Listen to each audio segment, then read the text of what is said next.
नमस्कार, मैं हूं संजय शर्मा। आप देख रहे हैं 4 PM न्यूज नेटवर्क। मुझे तो पूरी उम्मीद थी कि अगर ट्रंप ने मोदी जी को नहीं बुलाया है तो ट्रंप को इसके बहुत भारी नुकसान झेलने पड़ेंगे। मुझको उम्मीद थी कि अमेरिका के अखबार रंगे होंगे कि देश के भारत जैसे देश के प्रधानमंत्री जो विश्व गुरु हैं, उनको ट्रंप ने ना बुला के कितनी बड़ी गलती करी। मुझको यकीन था कि न्यूयॉर्क टाइम्स और वॉशिंगटन पोस्ट इस पे संपादकीय लिख रहे होंगे। लेकिन कल मैंने सैम पित्रोदा जी से बात की, शिकागो में रहते हैं, एक ऐसे शख्स है जिनका दुनिया में सम्मान है। उन्होंने कहा कि अमेरिका के अखबारों में एक लाइन भी नहीं छपी है। बोले आपके मोदी जी को यहाँ पे कोई रिकॉग्नाइज ही नहीं करता है, आपकी गोदी मीडिया, मतलब सुधीर चौधरी और अंजना कश्यप टाइप के लोग। बोले अमेरिका में कोई रिकॉग्नाइज नहीं करता, किसी को फर्क ही नहीं। मेरा दिल बैठ गया। मैंने कहा इतना अपमान। मैं तो सोचता था कि अमेरिका और चीन में प्रधानमंत्री जी का डंका बजता है। प्रधानमंत्री जी इतने उदार दिल के हैं कि चाइना के राष्ट्रपति आए तो अपने हाथ से चाय बना के पिलाई। बताइए कोई कमी है क्या नौकर चाकर की? लेकिन प्रधानमंत्री जी अपने हाथ से चाय बना के पिला रहे हैं, उनको झूला झुला रहे हैं। कोई करता है किसी के लिए? आजकल कोई नहीं करता। हमारे प्रधानमंत्री जी ने किया। कोई प्रधानमंत्री हमारे देश का ऐसा नहीं है कि किसी अपने दोस्त की मदद के लिए अमेरिका के जाकर नारा लगाता हो कि अब की बार ट्रंप सरकार। हमारे प्रधानमंत्री ने किया। और बदले में ट्रंप ने क्या किया? नहीं करना चाहिए।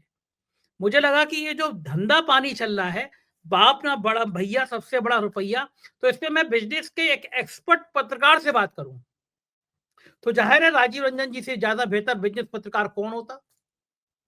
मैंने विस्तार के साथ बातचीत करी कि ये है क्या मामला। अमेरिका और चीन मिलकर हमारे प्रधानमंत्री को इतना परेशान क्यों कर रहे हैं? बहुत रोचक बातचीत है, जरूर सुनिएगा, पूरी सुनिएगा। उससे पहले चैनल को सब्सक्राइब और ज्वाइन कर लीजिए। चलते हैं राजीव के पास। 4 PM न्यूज नेटवर्क में स्वागत है राजीव भाई आपका। आप बिजनेस के पत्रकार हो, बिजनेस का बड़ा हुनर आपको पता है।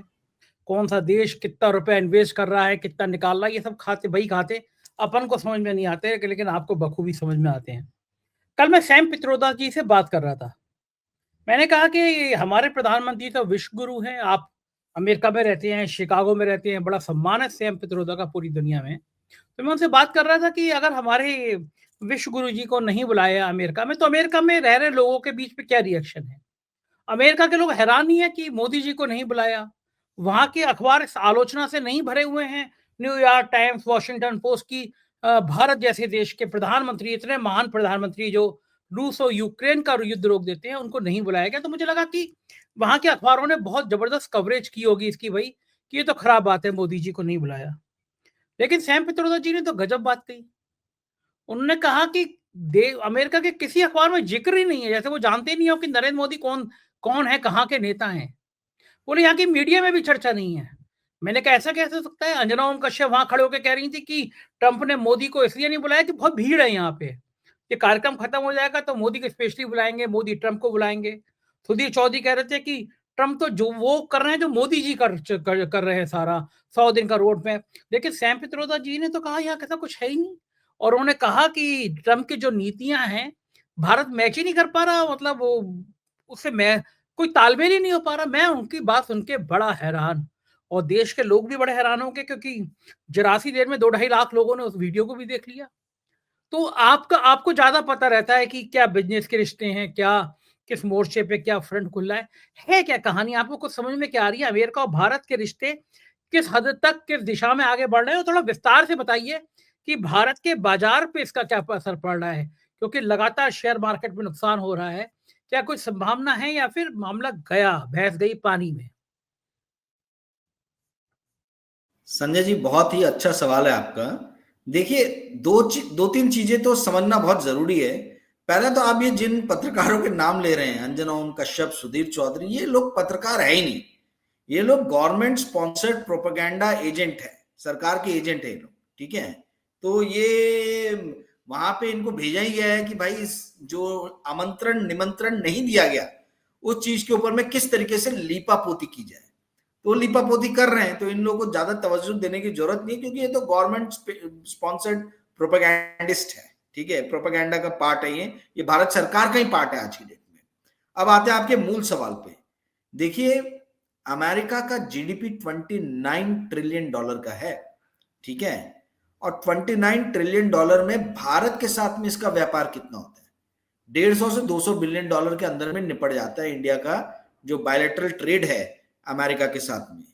आप बताइए कहां 200 बिलियन डॉलर, कहां 29 ट्रिलियन डॉलर, ठीक है। तो अमेरिका भले भारत के लिए सबसे बड़ा ट्रेडिंग पार्टनर हो अमेरिका। जरा मेरे दर्शकों को बिलियन और ट्रिलियन का फर्क बता दीजिए, वरना एक बार गौरव भल्लम ने संबित पात्रा की वो मजाक उड़ाई थी ना, कितने जीरो होते हैं, थोड़ा जी, थोड़ा सा कुछ मैं बता रहे एकदम सिंपल के आपको एक फंडा बताता हूं, सिंपल एकदम फंडा। 1 बिलियन 100 करोड़ होता है। अगर हमने 80 रुपए का $1 पकड़ा, अभी तो 80 नहीं है 85 है, 85 रुपए का $1 पकड़ा तो 8500 crore is equal to 1 billion होगा। सीधा सीधा फंडा है, दर्शक आपके हमेशा याद रखें। 1 बिलियन इज इक्वल टू 100, जो भी डॉलर के मुकाबले रुपया चल रहा होगा उसके आगे 2 जीरो लगा के करोड़ लगा दीजिए आप। तो 85 चल रहा है तो 85 के आगे 2 जीरो लगा दीजिए, 8500 करोड़ हो गया। तो 1 billion is equal to 8500 crore, ठीक है। तो 100 बिलियन कितना हुआ, 8,50,000 करोड़। और 1 ट्रिलियन में 1000 बिलियन होते, ठीक है। तो 1 ट्रिलियन मतलब 85 लाख करोड़, 1 ट्रिलियन यानी 85 लाख करोड़। अब मैं बोल रहा हूं लगभग 29 ट्रिलियन डॉलर है, 30 ट्रिलियन डॉलर आप समझ लीजिए कैलकुलेशन इजी होने के लिए। तो आप देखिए 85 लाख करोड़ को आप मल्टीप्लाई कर दीजिए 30 से, है तो कितना आएगा वो अब खुद ही आप अंदाजा लगा दीजिए। उसमें भारत का जो व्यापार है वो गिनती चुनती के आपके 16 लाख करोड़ के आसपास में होगा। मतलब 200 बिलियन डॉलर अगर आप पकड़ लें तो 200 बिलियन डॉलर का जो भी रुपये में कन्वर्जन करेंगे, जैसे मैंने अभी आपको बताया, उतना है, विच इज मतलब वो मिनिस्कल है। तो अमेरिका की नजरों में भारत की वो तवज्जो नहीं है जो भारत खुद ही देके अमेरिका को बैठ गया। अमेरिका के लिए भारत का सिग्निफिकेंस क्या है कि आज जो अमेरिका का सबसे बड़ा प्रतिद्वंदी समझा जाए, कॉम्पिटिटर समझा जाए, चाइना, वो इंडिया का भी बहुत बड़ा प्रतिद्वंदी है और सीमा विवाद को लेकर दोनों देश में परस्पर झड़प या क्या कहा जाए, मतलब बड़े स्टिफ टॉक होते हैं, मतलब अच्छे रिलेशनशिप नहीं है, ठीक है। तो वहीं पे उपयोगिता है अमेरिका की इंडिया के लिए। पर ट्रेड देखें या इंडिया जो है वो खुद इंपोर्ट डिपेंडेंट कंट्री है। इंडिया जो है चीजों को आयात करता है, अमेरिका जो है वो भी चीजों को आयात करता है। तो आयात करने वाले दोस्तों में तो मतलब देशों में कोई बहुत ज्यादा परस्पर तालमेल तो होगा नहीं। आयात करने वाला और निर्यात करने वाला, चाइना मेन एक्सपोर्टर है, उसको ग्लोबल फैक्ट्री कहा जाता है, ठीक है। तो हर महीने जो है लगभग 90 बिलियन डॉलर का ट्रेड सरप्लस रहता है चाइना का। तो चाइना जो है लगभग 1 ट्रिलियन डॉलर के ऊपर ट्रेड सरप्लस रखता है, एक्सपोर्ट ज्यादा करता है, निर्यात ज्यादा करता है, आयात कम करता है। और वहीं अमेरिका हर महीने 80 बिलियन डॉलर का ट्रेड डेफिसिट है, यानी आयात ज्यादा करता है, निर्यात कम करता है। तो अमेरिका और चाइना के रिलेशनशिप जो है वो समझ में आते हैं कि भाई शी जिनपिंग नहीं गए और इस वहां पे उस मीडिया में चर्चा हो रही, तो बात समझ में आती है क्योंकि चाइना आज वर्ल्ड के जीडीपी का 18.5% है। 1980 में जब अमेरिका वर्ल्ड की जीडीपी का 27% होता था, तब चाइना जो है मिनिस्कल मतलब 1-2% के बराबर होता था और वहां का पर कैपिटा इनकम चाइना का $200 प्रति व्यक्ति था। 1980 से आप 2022-23 में आ जाइए, चाइना के प्रति व्यक्ति आय में इजाफा होकर $12,500 हो गया, $200 से $12,500 हो गया। और चाइना जो 1% के आसपास में रहता था, आज विश्व के जीडीपी का 18.5% जो है वो चाइना का है। और अमेरिका जो 26% 27% था वो आज 25% ही रह गया। तो अमेरिका के विकास में स्टैग्नेंसी आ गई, बट चाइना बढ़ रहा है। अब मुद्दे की बात जो कोई यूट्यूब पे नहीं बताता, देखिए ये नया शीत युद्ध है। नया शीत युद्ध क्यों है? पहला शीत युद्ध का जो फोकल पॉइंट था, जो एपिसेंटर था, वो था यूरोप। रशिया के वॉर्सो नेशन आप देख लें या अमेरिका की धुरी में आए नाटो नेशंस देख लें, तो मेन जो देश है वो यूरोपियन कॉन्टिनेंट के अंदर के देश थे। अब न्यू कोल्ड वॉर चल रहा है, नया शीत युद्ध चल रहा है, और इसमें जो देश हैं वो वहां वो द्वंद्व जो हो रहा है वो Africa, Latin America, south Asia, south east Asia, Indo Pacific ocean के नेशन जो है, इन पे कैसे अपना स्वामित्व या बोला जाए अपनी धुरी में कैसे लेके आया जाए, वो चल रहा है।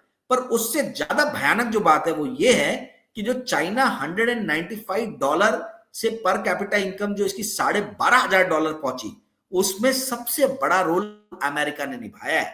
यदि अमेरिका नहीं आयात करता चाइना से सामान, तो चाइना आज भी पिछड़ा देश रहता। क्या हम ऐसा सोच सकते हैं कि फर्स्ट जो शीत युद्ध था अमेरिका रशिया का, उसमें यदि अमेरिका इतना आयात करता रशिया से, तो कम्युनिज्म कभी खत्म ही नहीं होता, रशिया कभी टूटता ही नहीं। अब जो है ट्रंप और उनकी जो पूरी टोली है, वो ये बोल रहे हैं कि भाई ये तो जो है, ये तो हमारे पैसों पे फले फूले हैं, इनको तो हमने बड़ा किया चीनियों को, और चीनी बड़े होकर अब हमको आंखें दिखा रहे हैं।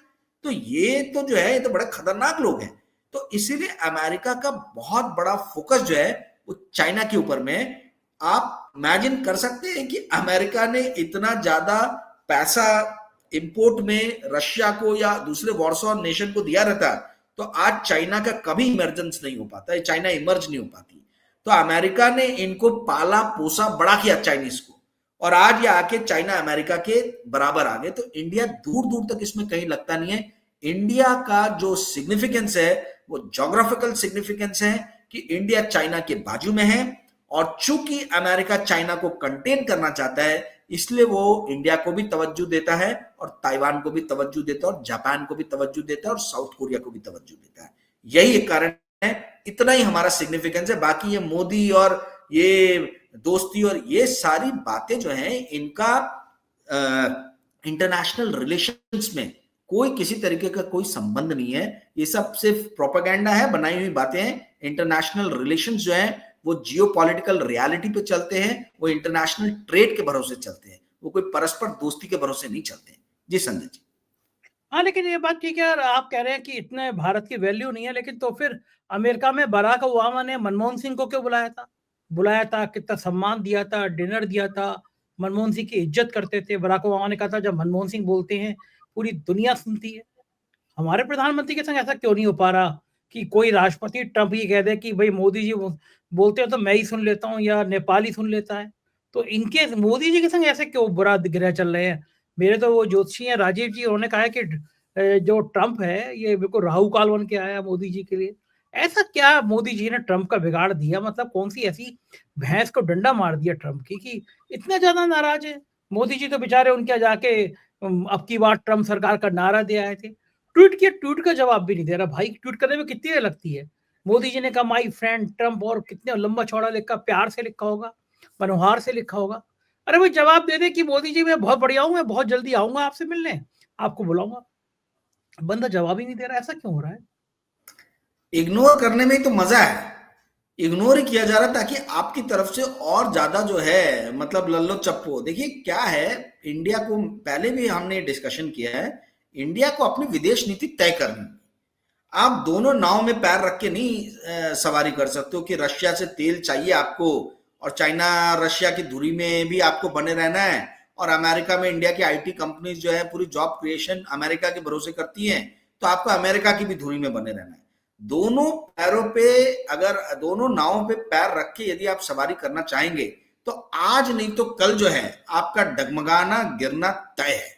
और यही भारत के साथ में हो रहा है। इन्होंने जो पन्नू को लेके जो दुस्साहस दिखाया, जो अमेरिका का कहना है, मेरा कहना नहीं है, अमेरिकन सरकार का कहना है कि भाई आप हमारी जमीन पे कैसे किसी एग्जीक्यूशन को प्लान कर सकते हैं। तो अब अमेरिका को ये लगने लगा है, वहां के ब्यूरोक्रेट्स को लगने लगा है कि हम इंडिया को तवज्जो दे रहे हैं, तो ये तो हमको बहुत टेकन फॉर ग्रांटेड ले रहे हैं, ठीक है। तो इसीलिए जो है एक आर्म्स डिस्टेंस, एक आर्म्स लेंथ डिस्टेंस बना के रखना जरूरी है। ट्रंप देंगे भाव, ट्रंप तब भाव देंगे जब उनको ये नजर आएगा कि चाइना के साथ में उनके संबंध खराब हो रहे हैं, तो चाइना को कंटेन करने के लिए जो है वो इंडिया का इस्तेमाल करेंगे। जैसे चाइना पाकिस्तान का इस्तेमाल करता है इंडिया को कंटेन करने के लिए, वैसे अमेरिका इंडिया को इस्तेमाल करता है चाइना को कंटेन करने के लिए। पहली चीज। दूसरी चीज मैं आपको ये बता रहा हूं, देखिए ट्रंप का आना जो है ये जियोपॉलिटिकल वर्ल्ड में बहुत बड़ा जो है एक वोल्केनो लेके आया, भूकंप लेके आया, ठीक है। कारण यह है कि अब जो परिदृश्य बन रहा है उसमें यह बन रहा है कि जो ताकतवर राष्ट्र हैं वो कमजोर राष्ट्रों को दबाने की या उनको उनका अधिग्रहण करने की जो है तैयारी कर रहे हैं, या तो पैसा देके या जबरिया। जैसे कि ट्रंप ने बोल दिया कि भाई डेनमार्क से हम ग्रीनलैंड खरीदना चाहते हैं, हम कनाडा को अपना 51st स्टेट बनाना चाहते हैं। वहीं चाइना जो है वो भी ताइवान को आंखें दिखा रहा है। तो अब ऐसी परिस्थिति में इंडिया को सोचना समझना होगा कि भाई हम अपने आप को किस तरीके से सशक्त करें, क्योंकि कल को जाके जो है चाइना उधर के बदले इधर आ गया और बोले कि लद्दाख पूरा मेरा है या अरुणाचल प्रदेश पूरा मेरा है या सिक्किम मेरा है, तो हमारी क्या तैयारी? हम जो है सिर्फ थाली बजाने और ताली बजाने तक रह जाएंगे तो गड़बड़ हो जाएगा। ये एक हमको डोकलाम में संदेश मिल चुका है पहले। तो तो अब जो आने वाला जियोपॉलिटिकल सिनेरियो बन रहा है उसमें क्लियरली ये नजर आ रहा है कि ताकतवर राष्ट्र जो है वो कमजोर राष्ट्रों को दबाने का प्रयास करेंगे, और ये जितने भी इंटरनेशनल एजेंसीज हैं, चाहे यूनाइटेड नेशन हो चाहे वर्ल्ड हेल्थ ऑर्गेनाइजेशन हो, ये धीरे धीरे वीक हो रहे हैं, क्योंकि ना तो इनको चाइना मान रहा है ना अमेरिका मान रहा है, जब दो, और ना पुतिन मान रहा है। तो जब सुपर पावर्स ही इज्जत नहीं देंगे इंटरनेशनल ऑर्गेनाइजेशंस को, इंटरनेशनल ट्रीटीज को, तो फिर उनका संज्ञान कौन लेगा, और वो उनका अस्तित्व जो है वो निष्ठ नाबूद होना तय है।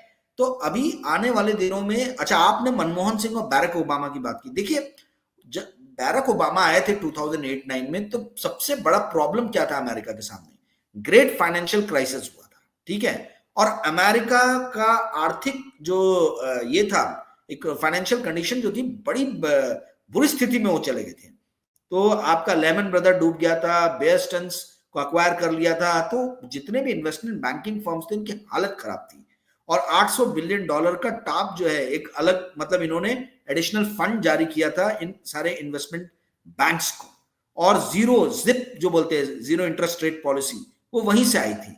तो उस टाइम में ये था कि भाई अमेरिका के लिए हम कैसे जो है मार्केट्स इंडिया अपने खोले, और किस तरीके से जो है इंडिया अमेरिका के बीच में रिलेशनशिप फाइनेंशियल एंड पे स्ट्रांग हो, ताकि उनकी डिपेंडेंसी चाइना से थोड़ी कम हो और इंडिया पे ज्यादा है, मतलब इंडिया से भी इंपोर्ट करें और इंडिया से टैलेंटेड लोगों को कम कॉस्ट में लेके आए।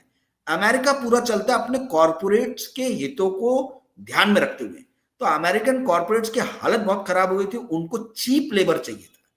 चीप लेबर के कारण आज आप देखिए ब्लूमबर्ग, रॉयटर्स, ये सब जितने विदेशी इवन प्रेस भी है, वहां पे आपको बहुत सारे इंडियंस काम करते हुए दिखेंगे। तो वो इसलिए नहीं दिखेंगे कि वो बहुआयामी, मतलब बहुत ज्यादा प्रतिभाशाली है, प्रतिभाशाली है, पर मेन रीजन ये है कि इंडियन जो है वो कम रेट में मिल जाते हैं, कम सैलरी देनी पड़ती है बनिस्बत अमेरिकन लोगों की। तो उस टाइम में जो अमेरिका की स्थिति थी, उनको स्किल्ड लेबर चाहिए थे। इंडिया के पास में यदि कोई एक मात्र धन है तो वो धन है इसकी पॉपुलेशन, स्किल्ड लेबर की। तो हम स्किल्ड लेबर कम रेट में प्रोवाइड कर रहे थे, इसलिए वो हमारे साथ में उन्होंने बहुत ज्यादा गलबैया की। तो ये सारी जो विदेश नीति चलती है, इसके गर्भ में जो है वो अर्थ रहता है कि आर्थिक स्तर पे जो है कौन कितने मार्केट किसके लिए खोलता है, जो जितने मार्केट खोलेगा उतने ज्यादा सघन संबंध जो है उस देश के साथ रहेंगे। जी संजय जी।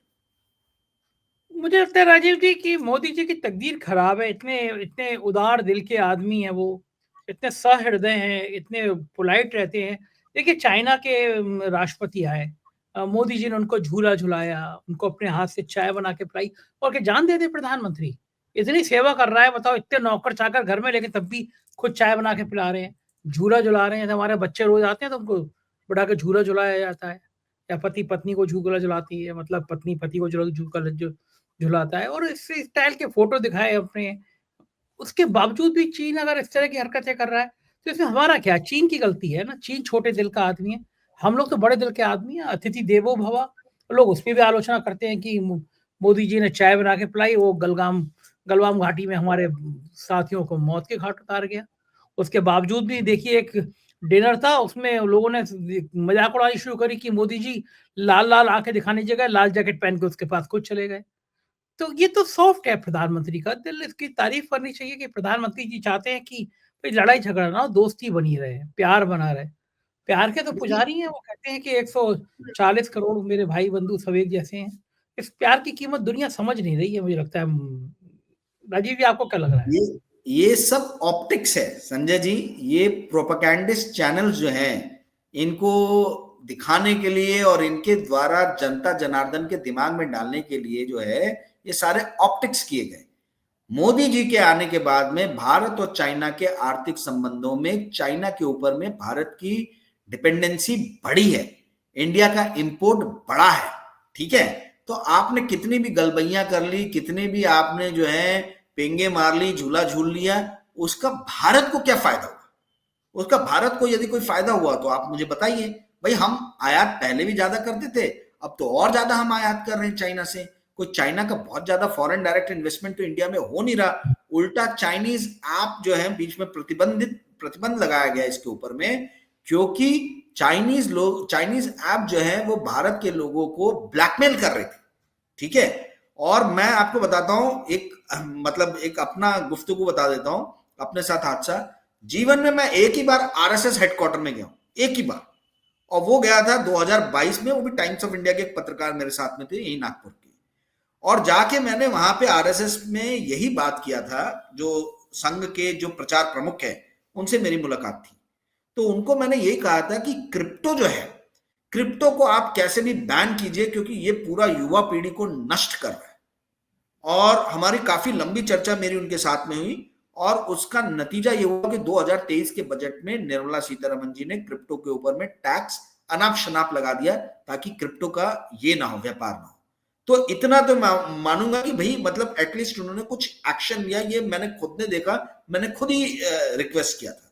तो आपको जान के आश्चर्य होगा कि सबसे ज्यादा जो क्रिप्टो फर्म्स चलाने वाली कंपनीज हैं वो चाइनीज ओरिजिन के लोग चलाते हैं, चाइनीज ओरिजिन के। यहां तक कि जो आपका सबसे बड़ा चाइनीज का ये है, सॉरी, क्रिप्टो का जो सबसे बड़ा एक्सचेंज है वो भी चाइनीज बॉर्न कनाडा का जो सिटीजन है वो चला रहा है। और 50 बिटमैक्स से लेके कईयों इस तरीके के क्रिप्टो एक्सचेंजेस हैं जिसको चाइनीज लोग चला रहे हैं, और चाइना ने इन लोगों को अपने देश से निष्कासित कर दिया है। तो चाइना क्रिप्टो के थ्रू जो है भारत की अर्थव्यवस्था पे पूरा कब्जा करना चाह रहा था। इस पे बहुत बड़ी स्टोरी मैंने लिखी है, ये मेरा नाम और क्रिप्टो करके आप डालेंगे मिल जाएगा गूगल पे, आपको कई सारी स्टोरीज लिखी है। तो चाइना जो है आज जो हमारे लिए सबसे बड़ी दिक्कत है संजय जी, वो ये है कि चाइना की भी नजर इंडिया पे है, अमेरिका की भी नजर इंडिया पे है। डोनाल्ड ट्रंप कोई इंडिया के राष्ट्रपति नहीं निर्वाचित हुए, वो अमेरिका के राष्ट्रपति निर्वाचित हुए। और अमेरिका में आज सबसे बड़ी प्रॉब्लम क्या है? अमेरिका की सबसे बड़ी प्रॉब्लम है जो मागा सपोर्टर्स हैं, मेक अमेरिका ग्रेट अगेन के जो सपोर्टर्स हैं, ये भारी संख्या में बेरोजगार, और उन लोग का ये मानना है कि Mexico, El Salvador, Latin America के दूसरे नेशंस और खास तौर पे इंडिया, ये जो है वहां के रोजगार जो है वो खा रहा है। तो ये चाह रहे हैं कि रोजगार कैसे भी जो है वो वापस जो है लिए जाए और मागा सपोर्टर्स को दिया जाए। तो इंडिया अमेरिका की तरफ से भी पिस रहा है, और चाइना तो हमारा दोहन शोहन ना जाने कितने सालों से कर रहा है। आपको जान के आश्चर्य होगा कि इंडिया में जितने भी सीसीटीवी कैमरा लगे हैं गली गली, सड़क सड़क, नुक्कड़ों पे, वो सब चाइनीज कंपनी के। तो आपके ऊपर, इंडिया के ऊपर तो वो वैसी निगरानी रखे हुए है। अब जाके इंडियन सरकार को अक्कल आ रही है, और ये कहीं मीडिया में नहीं है। क्यों नहीं कोई मीडिया छाप रहा है? कहीं मीडिया में नहीं है। अब जाके इंडियन सरकार जो है वो सारे सीसीटीवी कैमरेज को धीरे धीरे चेंज कर रही है, और चाइनीज कैमरे के बदले जो है यूरोपियन और दूसरी कंपनी, सीमेन विमेन, मतलब दूसरी कंपनी जो है उनसे प्रोक्योर कर रही है। तो ये आप इस बात को समझिए कि हमको अभी बहुत ज्यादा सावधान रहने की जरूरत है संजय जी। अमेरिका और चाइना दोनों ही हमारा दोहन शोषण करने के लिए बैठे हैं। हमको अपनी नीतियां बनानी होंगी, हमको दोनों से एक आर्म्स लेंथ रखना पड़ेगा। और माय डियर डोनाल्ड ट्रंप बोल के कोई फायदा नहीं है, देख लिया। शी जिनपिंग के साथ झूले पे झूल के देख लिया, कोई फायदा नहीं है। आपको अपने देश को ही आर्थिक रूप से सशक्त करना पड़ेगा। जी संजय जी। ये तो आप बिल्कुल अजीब सी बात कह रहे हैं। जो बेचारे भक्त ने जो है, नोएडा के एंकरनियां हैं, जो ट्रंप के आने पे बिल्कुल जश्न मना रहे थे, ट्रंप के जीतने की खुशी से उत्साह भर दिया था। तब किसी को पता थोड़ी था कि जब शपथ लेंगे तो शपथ में बुलाएंगे नहीं हमारे साहब को। तब तो जैसे ही जीते थे, और लंबा गैप होता है, कई महीने का गैप जीतने में, शपथ देने में। तो मुझे तो मेरे मित्र ने बताया कि चैनलों ने तैयारी कर ली थी कि जिस समय मोदी जी अमेरिका जा रहे होंगे तब से शुरू होगा चैनल पे 1-1 घंटे का प्रोग्राम, कि मोदी जी काले रंग की जैकेट पहने हुए हैं, बहुत चमकते हुए जूते हैं, काली जैकेट के नीचे सफेद शर्ट है। जैसे वो अपने विदेश मंत्री पाकिस्तान गए थे, तो विदेश मंत्री के चश्मे पे आज तक पूरा आधे घंटे की स्टोरी चला रहा था, चश्मा यूं चश्मा वो। तो उन्होंने सोच रखा था मोदी जी उतर गए हैं अमेरिका में नारे लग रहे हैं मोदी मोदी। तब किसी को थोड़ी पता था कि ट्रंप बुलाएगा नहीं। तो ये जो एंकरनियां हैं, जो गोदी मीडिया का गुब्बारा है, आपको लगता है इसको अगर ये इतना नहीं फुलाते, तो आज मोदी जी की इतनी बेइज्जती नहीं हो रही होती। अगर इतना ज़्यादा वो नहीं कह रहे होते कि भाई मोदी के बिना अमेरिका, अभी भी सुधीर चौधरी बेचारा वो लगा पड़ा है कि ट्रम्प मोदी को देख के 100 दिन का प्लान बना रहे हैं, जैसे मोदी ने कहा वैसे ट्रम्प बना रहे हैं। तो क्या करे ये एंकरियाँ, इनका क्या इलाज है? कोई रास्ता है राजीव भाई आपके पास कि नोएडा चैनल के एंकरियों को थोड़ा चैन पड़ जाए? मतलब थोड़ी शांति मिल जाए कि नहीं भैया हमारी भी कुछ वैल्यू है। देखिए, ये अपनी सैलरी जो है वो जस्टिफाई कर रहे हैं प्रोपेगेंडा करके।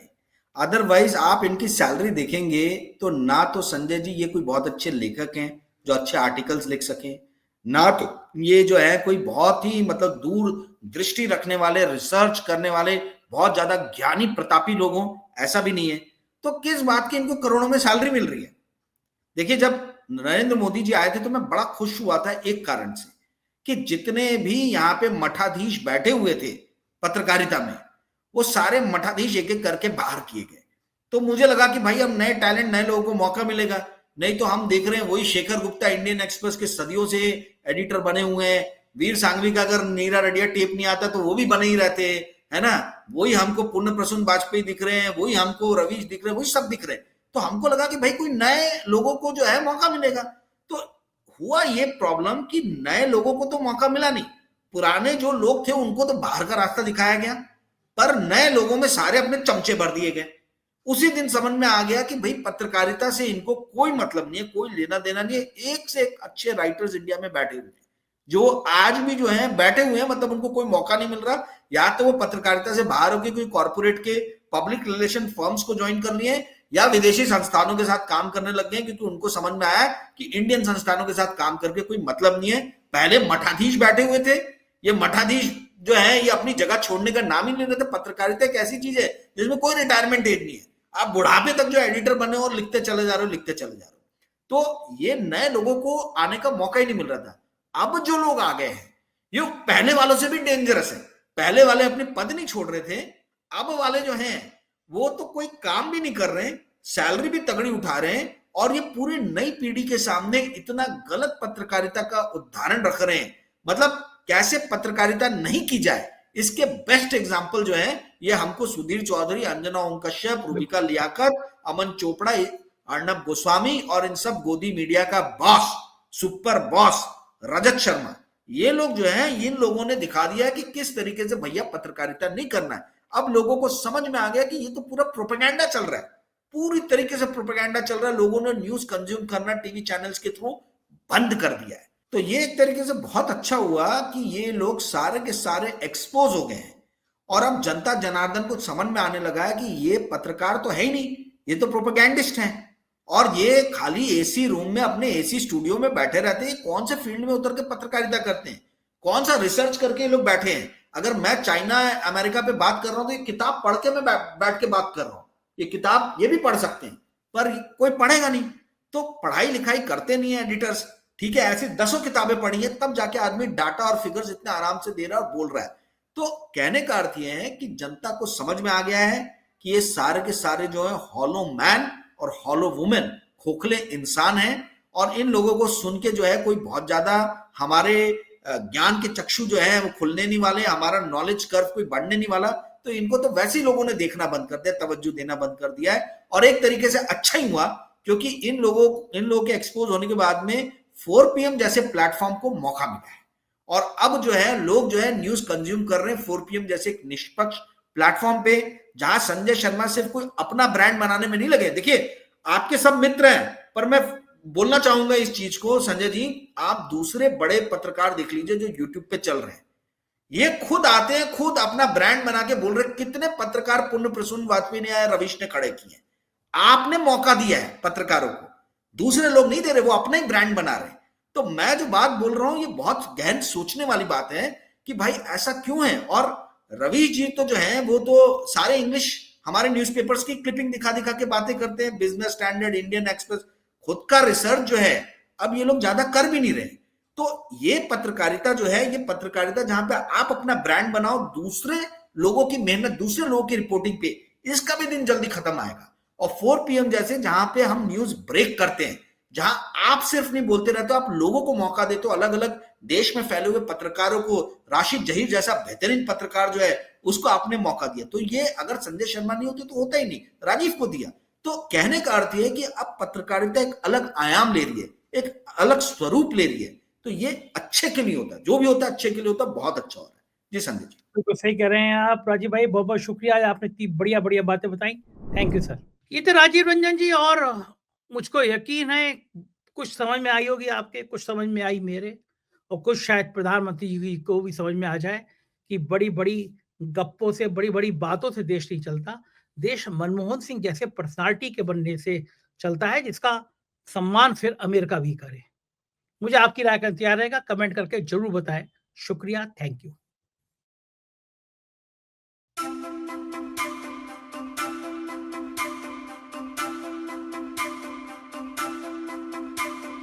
रंग जुदा ढंग जुदा हो के भी है इतना, रुख जुदा रंग जुदा पर दिल से जुड़ा। रंग जुदा ढंग जुदा हो के भी है इतना, रुख जुदा रंग जुदा पर दिल से जुड़ा है। लिखा जो हवाओं में, दुआओं में रहे आजाद तिरंगा, रहे आबाद तिरंगा, रहे आजाद तिरंगा, रहे आबाद तिरंगा। रंग जुदा ढंग जुदा पापा पागा मगरे, रंग जुदा रंग जुदा पापा पानी था पामा। रंग जुदा ढंग जुदा तेरी रे रंग जुदा रंग जुदा मेरे सनी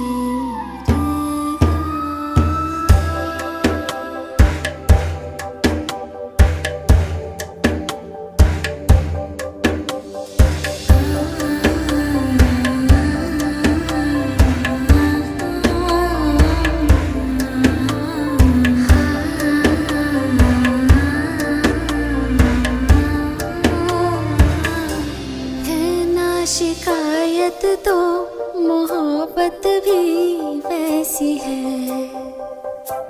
दिल में रिवाजों की सजावट है, इबादत है ना शिकायत तो मोहब्बत भी वैसी है।